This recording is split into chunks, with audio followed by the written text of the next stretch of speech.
Halo semua, kami dari kelompok 8 akan mempresentasikan hasil analisis studi kasus 3 dengan topik Breast Cancer Classification. Anggota kami terdiri dari saya, Muhammad Hanif, dengan NIM 67 2023 080, Saya Cornelius Galuh Trisetyo dengan NIM 67 2023 076. Saya Jelara Tepelit, NIM 67 2023 033. Saya Jesselisa Kirina NIM 67 2023 170. Oke, selanjutnya saya akan menjelaskan untuk bagian codingannya. Di sini kita memakai 3 link sumber, yaitu 2 link Kaggle dan 1 link GitHub. Untuk Kaggle-nya itu yang pertama ada yang ini, yang Breast Cancer Prediction with 7 Models. Kaggle yang kedua yang ini, Breast Cancer Classification. Dan yang ketiga itu yang GitHub, untuk yang Breast Cancer Wisconsin. Kita pakai yang ini juga. Dan ketiganya ini di rerun lagi di Google Colab. Nah, untuk data CSV-nya itu juga udah disediakan. Itu yang ini. Ini yang data untuk yang Kaggle, sama yang GitHub itu yang data Breast Cancer Wisconsin. Cuman keduanya ini ternyata setelah dilihat itu tidak jauh beda atau mirip gitu untuk isi datanya. Gitu. Kita langsung aja ke bagian codingnya. Kita mulai yang dari Breast Cancer Prediction with 7 Models terlebih dahulu. Nah, sebelum merun ini, tentunya kita harus masukin dulu data CSV-nya ini yang tadi. Itu datanya berbentuk Excel seperti ini ya. Ini kan kalau kita lihat berantakan gitu. Terus gimana caranya kita mulai training modelnya itu menggunakan data yang berantakan ini.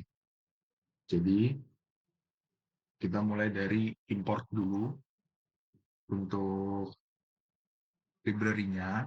Untuk library-nya ini kita pakai NumPy, Matplotlib, Pandas, SciPy, sama Seaborn. Nah, untuk penjelasannya itu, jadi untuk library-nya itu ada pertama itu NumPy. Nah, NumPy ini digunakan ini biasanya untuk perhitungan numerik sama operasi matematika.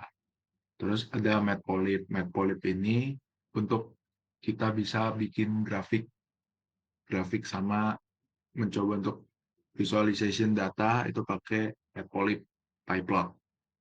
Kemudian yang Panda ini itu untuk kita mengolah data itu dalam bentuk tabel kayak begini.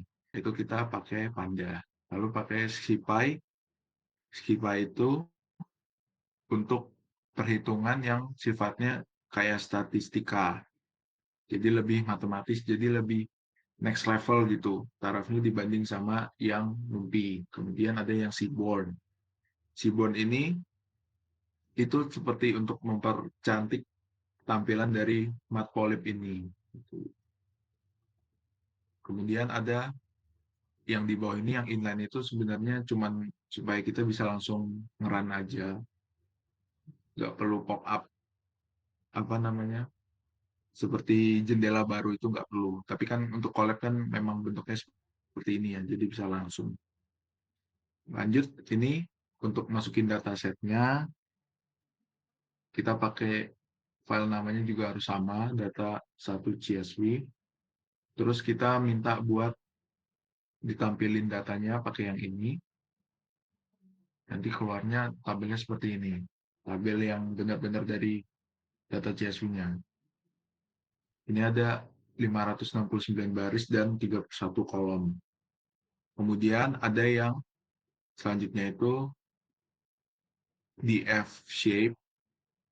Ini untuk kita tahu ukuran dari datasetnya itu berapa. Ini kan ada 569 baris dan 31 kolom. Kemudian DF size, ini lebih ke jumlah datanya.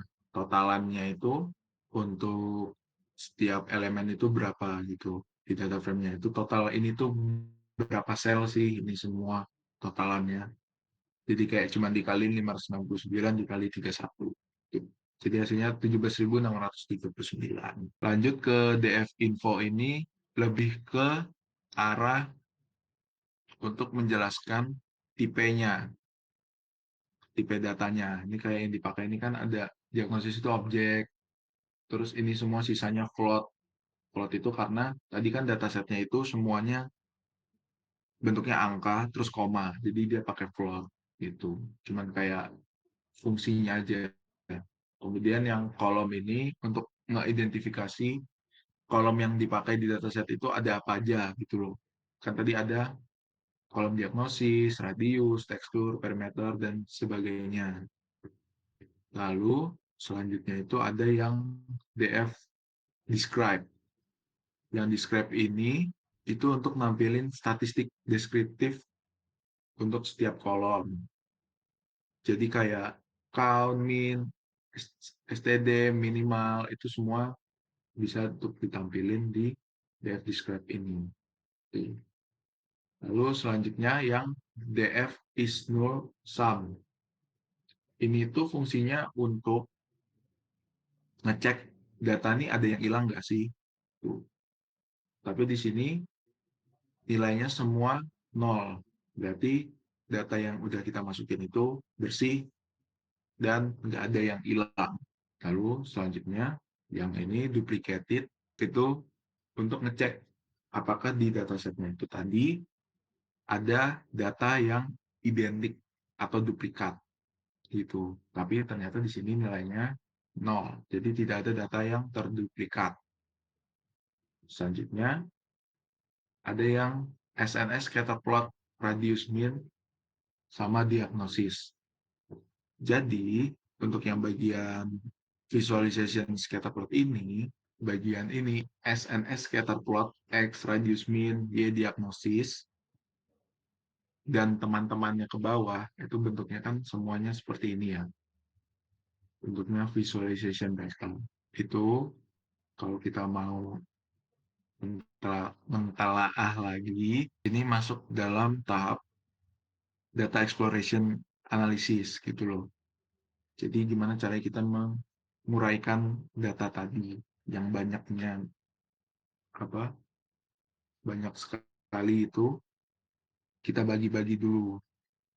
Kan kita mendiagnosis itu cuman ada dua, yaitu magnetan sama benign, tumor jinak sama ganas.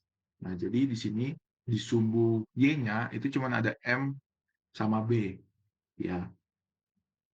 Tapi di sumbu X-nya ini itu kita masukin kolom-kolom yang lain, kayak radius, tekstur, terus perimeter dan teman-temannya. Itu. Jadi di fiturnya ini pokoknya menunjukkan tumor ini ganas atau jinak ini identifikasinya seperti ini. Nah, identifikasinya itu ada dari tekstur, dari rata-rata. Ini kan mean semua nih, mean semua. Nilai meannya itu sampai berapa gitu loh. Untuk mengidentifikasi kalau dia itu tumor jinak atau ganas gitu. Ini untuk yang rata-rata. Kemudian ada yang ini. Tadi kan ini rata-rata. Setelah rata-rata ada yang SE. SE ini apa? SE ini standar error. Jadi semakin gede nilai SE-nya, makin beragam selnya dalam satu tumor. Nah, bisa jadi kalau makin gede, tumornya itu makin ganas gitu. Itu untuk yang standar error. Disingkatnya di sini SE. Nah, selanjutnya setelah SE dan identifikasi SE lainnya, ada worst. Worst ini apa? Ini untuk menunjukkan nilai maksimum atau yang paling ekstrim yang telah dicatat. Jadi, nilai worst ini biasanya lebih informatif untuk mengklasifikasikan kanker ini. Karena kanker ganas ini cenderung punya ukuran yang lebih ekstrim. Jadi, seperti worst case-nya itu paling tinggi itu berapa nilainya. Nah, semakin tinggi ini, itu tuh makin menunjukkan kalau tumor ini tuh lebih ganas dari yang ganas-ganas yang lainnya gitu. Nah, terus exploration data ini fungsinya apa sih? Kenapa kita harus ngevisualisasiin ini? Ini untuk nunjukin kalau data ini pengaruhnya apa untuk bisa mendiagnosis seseorang itu mendapatkan diagnosis tumor jinak atau tumor ganas gitu. Nah, untuk yang bagian ini wars terutama di bagian yang yang area wars ini itu untuk kita nentuin apakah area wars ini korelasinya itu nunjukin paling tinggi apakah tumor ini ganas atau jinak itu. Jadi pentingnya untuk exploration data ini untuk mengklasifikasikan lagi data-data yang sudah ada yang masih berantakan tadi apakah bisa didiagnosis itu tumor jinak atau tumor ganas gitu. Ini untuk yang visualization ya. Ini seperti ini. Kalau yang fungsinya ini, fungsi code-nya ini, SNS scatter plot ini kan untuk nampilin data visualization-nya supaya tidak bentuknya itu angka gitu loh. Kita bikin supaya lebih indah untuk dilihat gitu. Terus yang X-nya ini tadi, X-nya ini mau diidentifikasi sebagai apa? Apakah tadi yang worst, atau yang SE, standard error, atau yang mean, rata-rata. Selanjutnya itu ada yang Y. Y ini semuanya diagnosis. Karena kita mau membuktikan mana data yang menunjukkan bahwa tumor itu ganas atau tumor itu jinak. Makanya kita pakai sumbu Y-nya itu cuma ada dua. M atau B, maklinan atau benign. Selanjutnya ini ada yang bagian ini untuk nampilin white grid-nya. SNS set style white grid untuk bikin bentuknya seperti white grid seperti ini. Nah, baru yang konplot ini untuk munculin diagram batangnya yang biru sama yang oranye ini. Jadi yang X ini diagnosis. Berarti kan tadi yang diagnosis itu M sama B, maklunan sama B nih. Kemudian yang paletnya ini palet warnanya ya. Ini palet warna, ini datanya. Kita lanjut, itu ada yang diagnosis yang dibuktikan dengan data visualization-nya itu histogram. Ini ada banyak banget kumpulan dari rata-rata atau mean, terus ada yang SE, standard error, sama yang worst. Itu tampil di sini semua dalam bentuk histogram supaya lebih mudah untuk dibaca gitu. Kemudian yang bagian ini untuk memilih baris dan kolom berdasarkan posisinya, ya, bukan nama kolomnya. Jadi X sama dengan DF. DF ini nampilin data. Ilog ini untuk memilih baris dan kolom tadi yang sesuai dengan posisinya. Terus yang ini itu untuk ngambil semua baris sampai ke baris satu terakhir sebelum berakhir gitu. Kan tadi ada 569 data. Tapi kita ambil yang 568 karena di sini sampai ke -1 sebelum berakhir gitu. Nah, yang ini kita itu ngapus kolom diagnosisnya. Makanya di sini kan nggak ada diagnosisnya itu M atau B. Cuman langsung ke radius min gitu. Untuk nampilin data numeriknya dulu. Nah, baru kita mau misahin nih.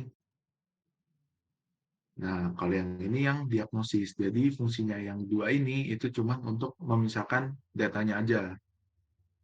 Gitu loh. Jadi yang X itu udah kita pakai untuk data numerik, kolom-kolom numerik. Sedangkan untuk yang Y itu kita udah untuk menjelaskan data yang objek. Tadi kan objek cuma satu ya, yaitu yang diagnosis, kolom diagnosis gitu. Ini cuma ya label aja, ini bisa kita skip. Terus ke yang Y ini untuk nampilin datanya itu dalam bentuk array.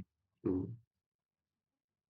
Ini juga, ini cuma buat import dari sklearn itu untuk kita mulai train datanya itu bagaimana tuh. Selanjutnya itu yang print xtrain. Nah, data x-nya itu yang mau kita latih itu yang mana sih? Itu yang ini. Kita mulai melatih datanya. Tadi kan kita udah masuk ke training ya, training data. Ya, ini kita udah masuk ke training data. Ini data yang Y. Terus data yang di train dari X itu ini. Jadi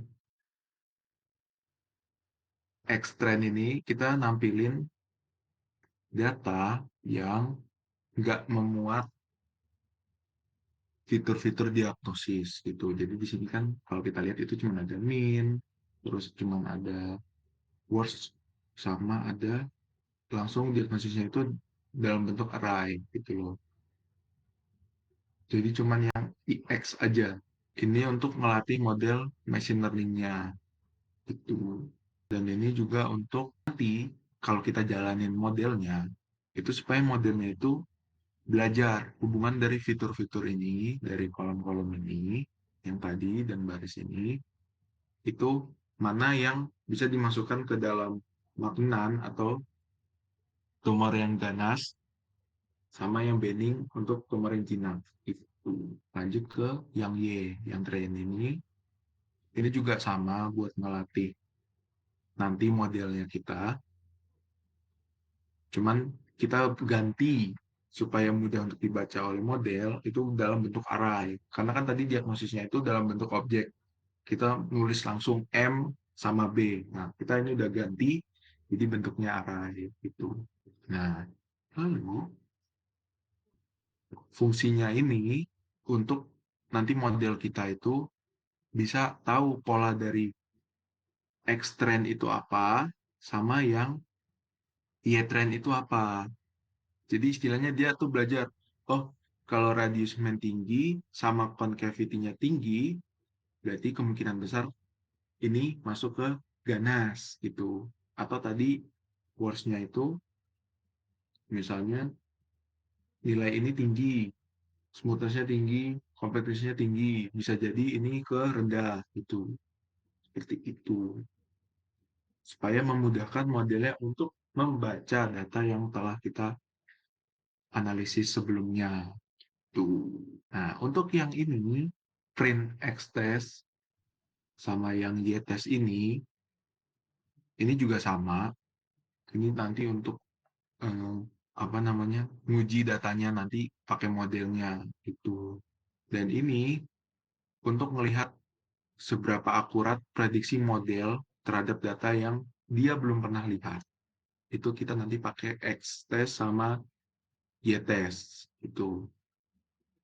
Jadi singkatnya nih, gampangnya nih, kalau yang train itu buat ngelatih model, kalau yang tes itu buat menguji ya atau membandingkan hasil prediksi dari model itu.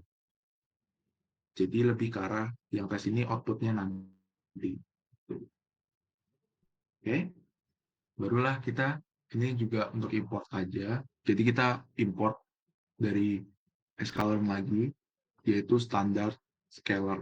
Standar scalar ini untuk kita nge-scaling standarnya. Jadi rumus scaling itu pokoknya itu seperti membagi.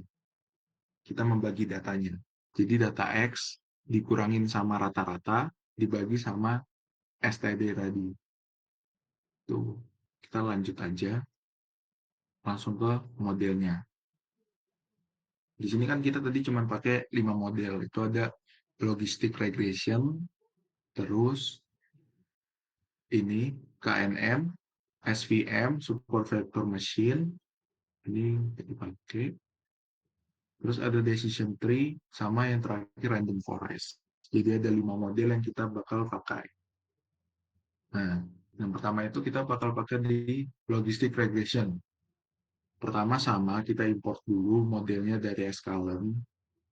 Ini outputnya, kalau udah seperti ini berarti sudah bisa kita gunakan model dari logistic regression-nya. Kita akan mulai ke logistic regression tadi. Jadi pertama kita memprediksi ini Y prediction untuk apakah kelas ini masuk ke dalam 0 atau 1. 0 atau 1 kan tadi maklinan atau Banning itu kan terhadap X test tadi. Jadi hasil dari prediksi tadi dimasukin ke apa? YPRED LR. Itu untuk kita masukin prediksinya disimpan dulu di situ. Selanjutnya kita hitung matrix. Karena kita di sini pakai matrix kan. Ini untuk nampilin datanya. Berarti kita hitungnya di sini juga pakai matrix. Di matrix ini kita pakai tabelnya 2 kali 2. Dan ini untuk nunjukin nanti matriksnya itu seberapa banyak prediksi model yang berhasil atau diprediksi benar atau salah itu. Nah, ini untuk kita ngeprint hasil dari prediction tadi. Jadi, 5 hal penting ini ada yang pertama itu akurasi. Akurasi itu untuk menunjukkan seberapa banyak prediksi yang benar. Kalau precision itu menunjukkan seberapa tepat model saat memprediksi positif. Jadi datanya itu ada yang positif, ada yang negatif, ya kan? Misalnya gini ya. Kalau yang akurasi ini kan jelas. Jadi ada 100, misalnya ada 100 data yang diuji, maka 100 juga yang dinyatakan benar. Berarti akurasinya 100%. Nah, terus yang precision ini apa? Precision ini tadi yang seberapa banyak dari prediction positif yang ternyata terbukti bahwa itu positif gitu loh. Misalnya nih, dari 10 orang yang diprediksi itu sakit.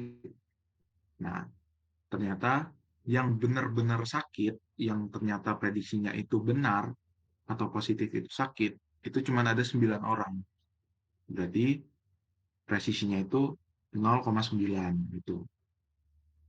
Lalu ada recall. Recall ini untuk menunjukkan seberapa banyak dari semua positif yang beneran terprediksi gitu. Jadi istilahnya apa ya? Kayak kebalikannya dari precision gitu. Misalnya nih, kita tahu ada 100 orang sakit dan ternyata dari 100 orang itu kita dari modelnya itu nemu ada 80 orang yang ternyata benar-benar sakit gitu loh. Jadi kita kayak memanggil ulang gitu loh. Lalu ada F1 score. F1 score ini lebih ke arah untuk menyeimbangkan apakah prediksi yang salah ini bernilai positif atau negatif gitu. Jadi di sini ada 4 klasifikasi dulu ya mungkin. Ada true positif, ada false positif, ada true negatif sama false negatif. Nah, true positif ini itu untuk memprediksi positif yang benar gitu. Kalau yang false positif itu untuk prediksi positif yang salah. Jadi misalnya kita eh, model memprediksi bahwa ini ternyata positif terkena tumor ganas.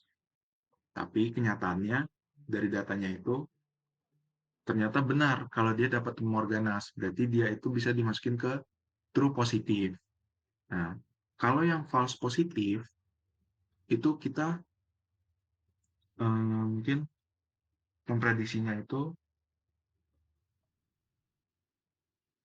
kalau dia itu tidak terkena tumor ganas, tapi ternyata di data salah gitu, dia ternyata kena tumor ganas. Kalau yang true negatif itu untuk memprediksi negatif yang benar. Jadi dia terkena tumor ganas dan prediksinya kena tumor ganas dan di data ternyata dia benar-benar kena tumor ganas.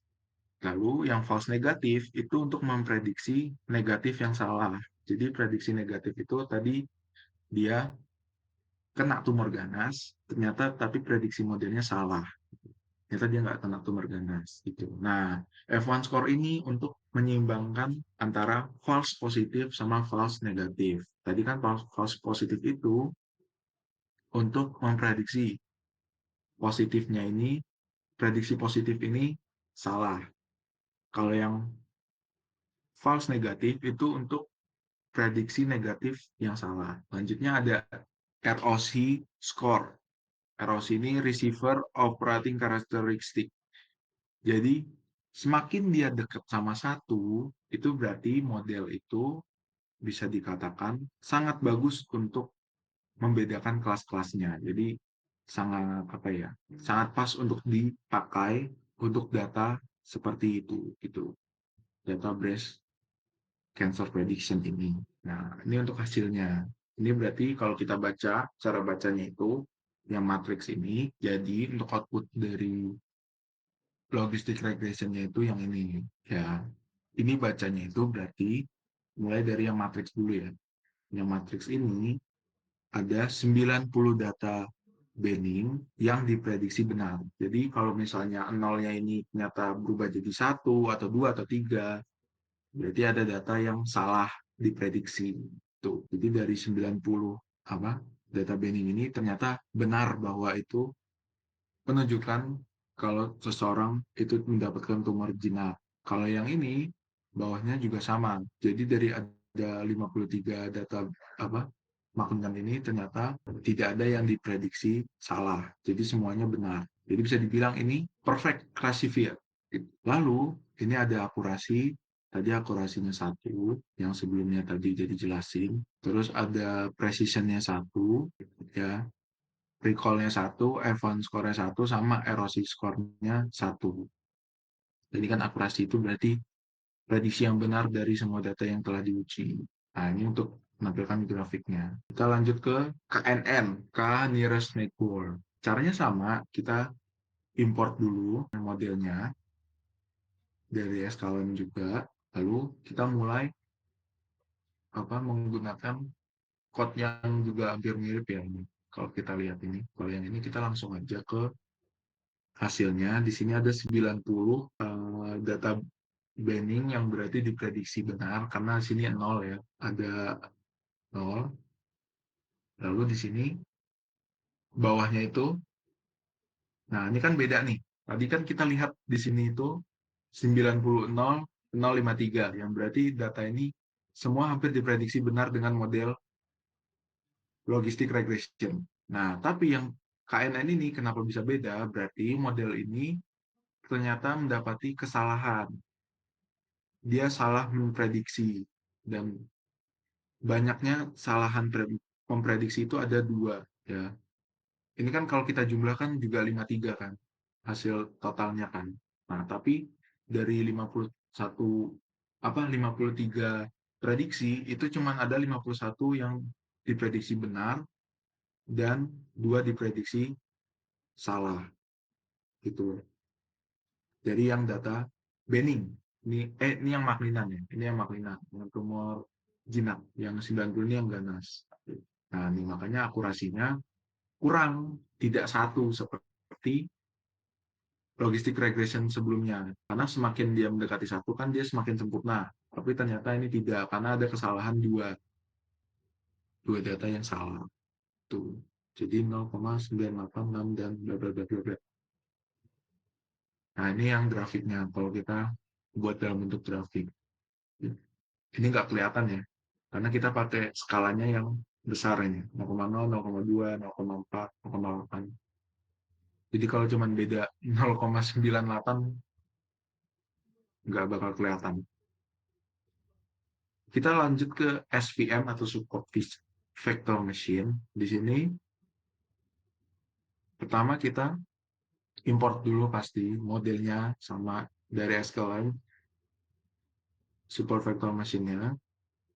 Kalau berhasil jalan outputnya seperti ini, lanjut dengan kode yang sama juga di sini menghasilkan data yang mirip dengan logistic regression, yang berarti model ini jika digunakan dalam data CSV tadi itu optimal gitu, bagus gitulah ya.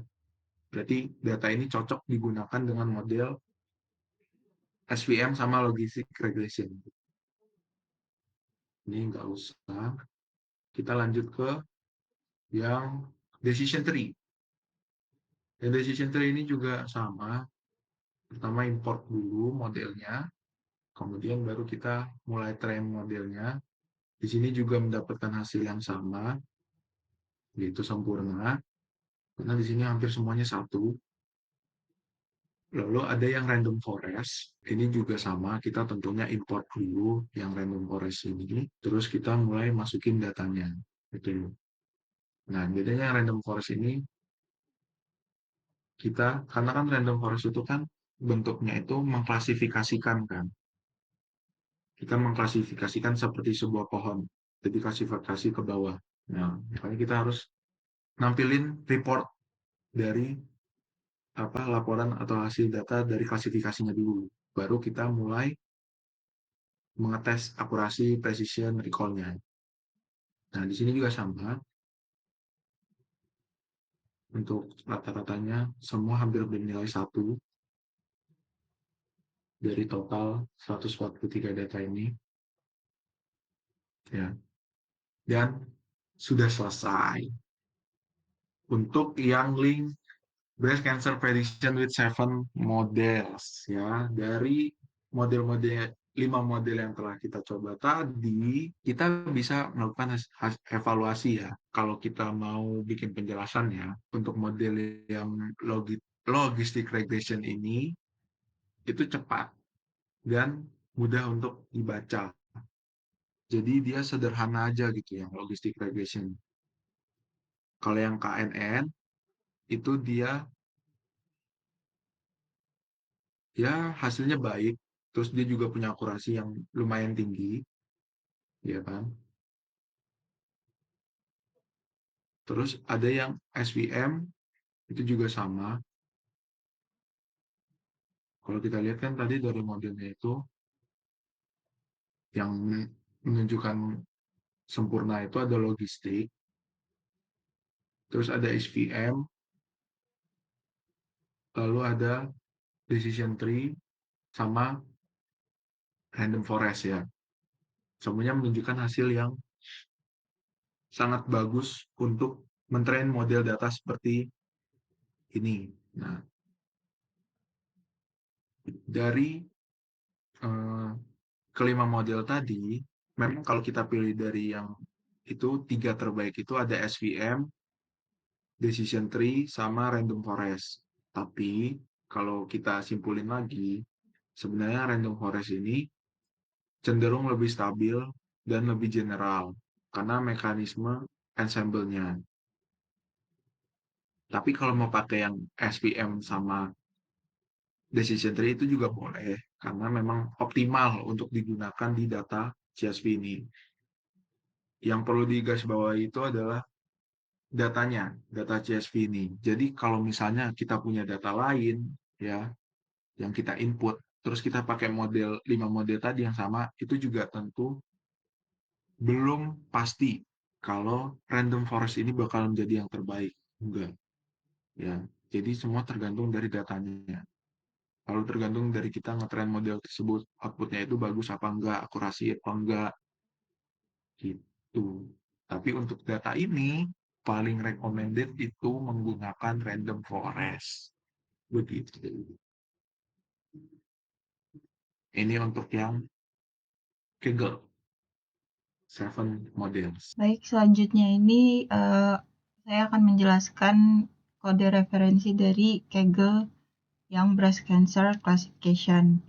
Pada bagian awal ini kan kelihatan kalau misalnya ada import library dan lain-lainnya. Untuk itu tuh udah dijelaskan oleh teman saya sebelumnya.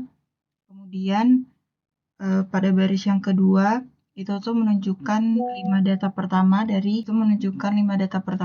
data yang kita import, yaitu data 1 CSV. Ya, masuk ke data pre-processing. Data pre-processing ini tuh yang bagian pertama itu Jadi semua kolom yang gak ada isinya atau yang gak memiliki nilai prediktif itu dihapus dengan cara data frame drop. Jadi ada total 32 data yang dihapus.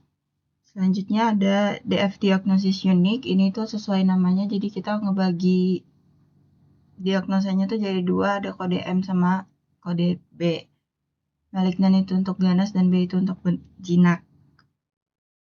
Lalu selanjutnya itu ada DF diagnosis itu diubah ke angka. Jadi sebelumnya kan diagnosisnya itu M sama B, itu kita ubah jadi 1 dan 0.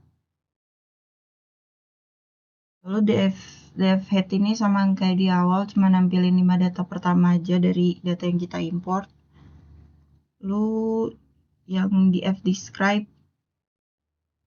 itu udah dijelasin juga sebelumnya. Sama juga kayak DF infonya. Terus checking for null values ini cuman ngecek nilai nol dari data-data yang ada. Bagian visualisasi null values ini tuh cuman buat nunjukin kalau misalnya dari data yang kita punya itu nggak ada yang kosong. Kalau datanya itu terisi. Masuk ke ADA. ADA ini tuh cuman exploratory data analisis. Jadi kita cuman ngelihat data-datanya itu ditampilkan dalam bentuk diagram dan yang lain-lainnya. Seperti yang pertama ini. Yang pertama ini tuh visualisasi datanya tuh dilakukan dengan histogram dan juga kurva KDE. Selanjutnya ini nih pembagian dalam heat map code. Heat map code ini untuk menunjukkan korelasi antar fitur sehingga bisa melihat korelasi antar diagnosa dan lain-lainnya yang sudah kita import pada data sebelumnya. Selanjutnya pada kode ini itu kita menghapus semua data-data yang pada dasarnya itu kayak berulang aja. Jadi bagian ini tuh menghapus semua nilai-nilai yang korelasinya tuh tinggi satu sama lain karena dia tuh nanti bersifatnya berulang. Lanjut di sini tuh kita reduce 23 columns. Terus yang creating features and labels ini tuh sama aja kayak yang di awal. Jadi kita memisahkan data yang sebelumnya itu yang kayak 0 sama 1 kita jadiin X sama Y. Terus splitting data into training and test set itu kita ngebagi juga kodenya itu yang kayak X train, X test, X Y train, Y test. Jadi itu benar ngebagi kode yang data yang ada untuk nanti siap di train dan dites juga. Scaling data ini tuh untuk menyiapkan fitur agar memiliki skala yang sama dan meningkatkan akurasi. Masuk ke klasifikasi, model-model klasifikasi yang digunakan. Di sini tuh ada logistik. Yang pertama ada logistic regression. Ini kalau yang forms scalar, linear dan seterusnya itu untuk mengimport data dan persiapkan untuk melatih nanti. Terus ya prediksi log sama dengan log regression prediction dan segala macam itu untuk mempersiapkan untuk menghasilkan prediksi terhadap data uji nanti terhadap X-test. Terus di sini ada akurasi skor. Akurasi skor ini untuk menghitung atau melihat skor akurasi diagnosis yang dilakukan sama logistic regression ini. Kalau misalnya dilihat hasilnya itu 0,98 sekian-sekian dan juga 0,95 sekian-sekian. Itu tuh untuk ya banyak katnya. Mana sih?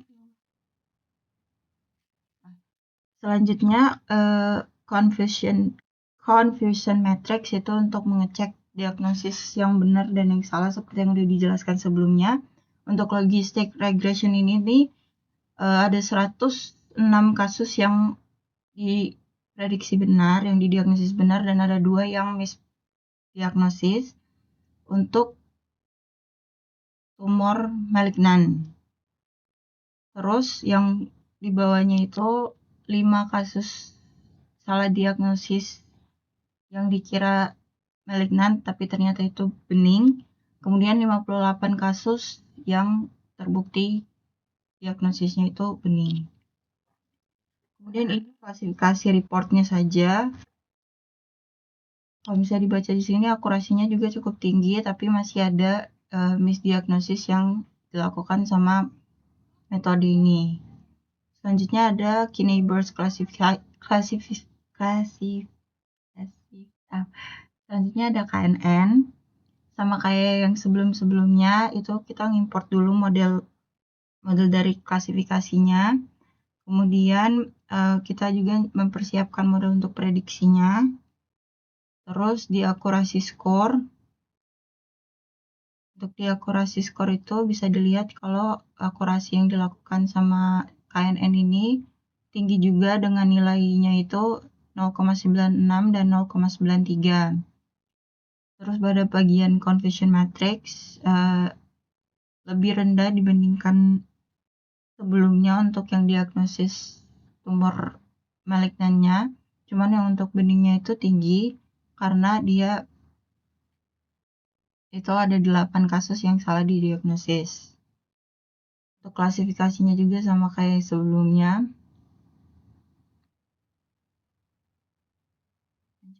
SVC. Yang tadi itu SVC apa SVM ya?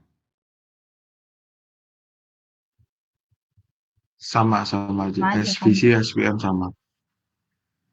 Selanjutnya ini ada support factor classifier atau SVC. Ini sama aja dengan yang SVM, cuman beda nama tapi sama.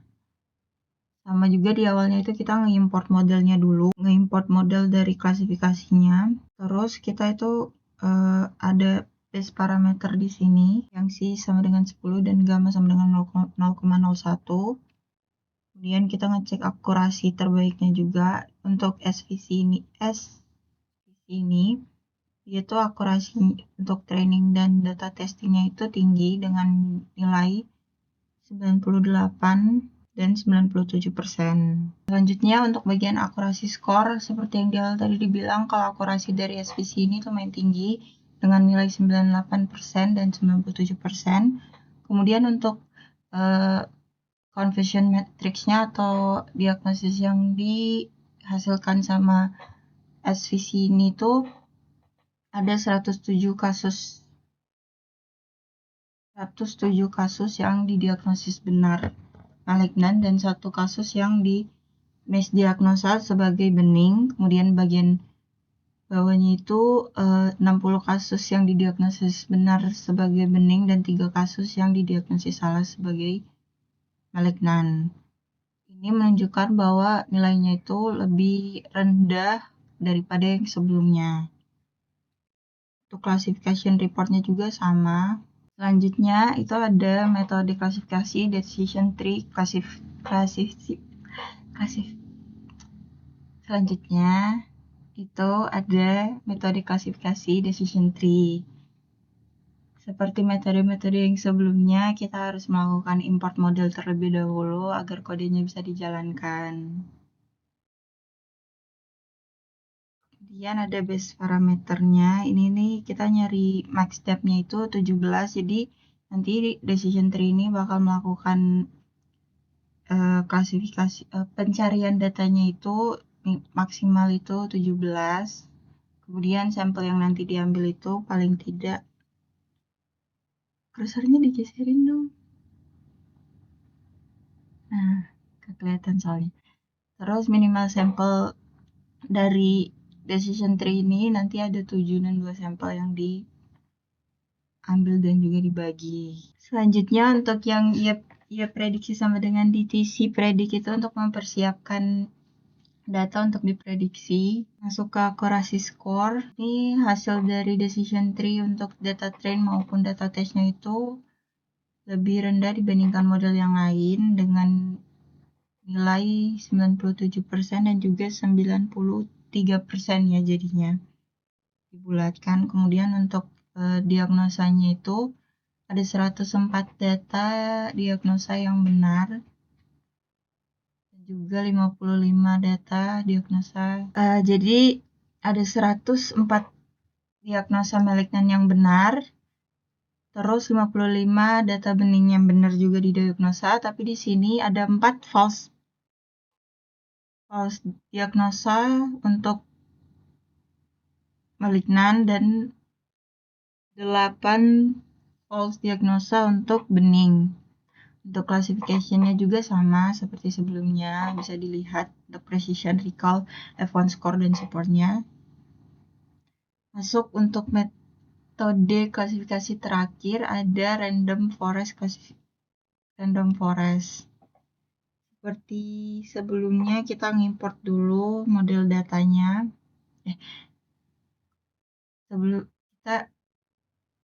Seperti sebelumnya kita mengimport dulu model dari klasifikasinya. Kemudian mempersiapkan untuk prediksi data. Lalu pengecekan akurasi skor.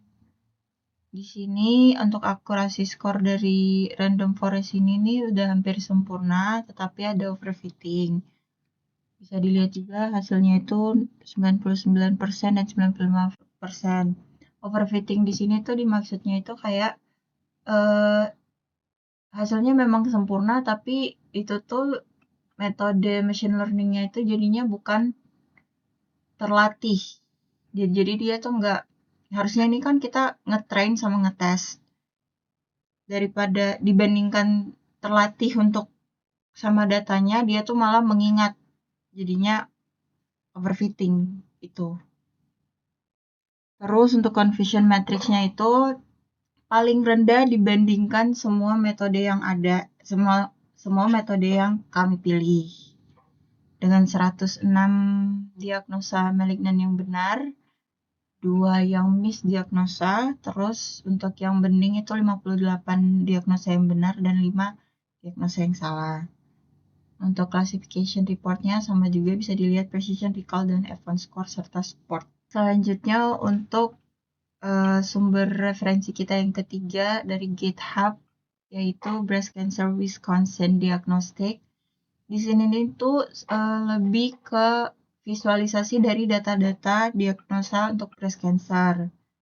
Jadi untuk metode klasifikasinya tuh tidak terlalu terpakai dikarenakan dia itu lebih ke fokusnya itu ke visualisasi data.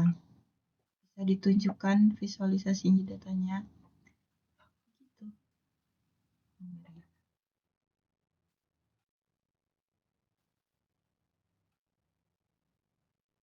Jadi kalau misalnya dilihat pada Google Colabs-nya itu, dia lebih banyak menunjukkan visualisasi data diagnostiknya dibandingkan untuk metode-metode klasifikasi mana yang breast cancer jinak maupun yang ganas, tumor ganas ataupun tumor jinak. Jadi untuk ini langsung narik kesimpulan semua aja.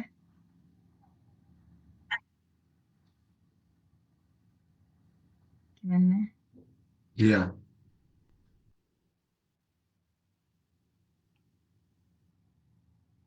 Oke. Balik ke PPT atau di sini aja? Di sini aja ya.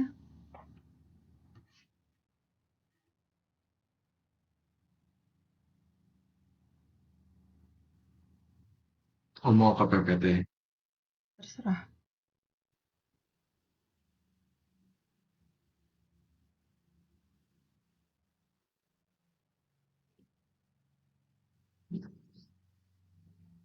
Bentar ya.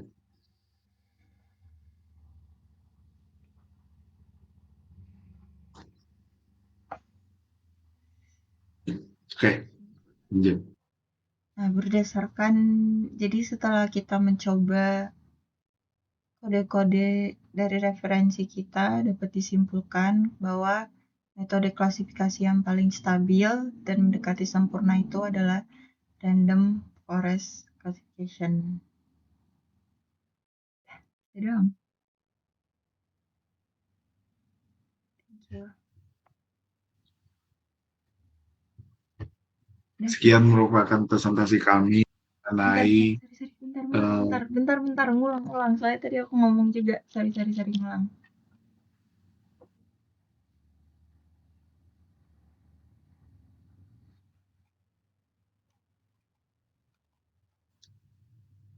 Sekian merupakan presentasi kami mengenai study case dari breast cancer classification dan model-model apa yang paling optimal untuk digunakan. Kami minta maaf jika masih ada kekurangan ataupun kesalahan kata, dan terima kasih atas perhatiannya.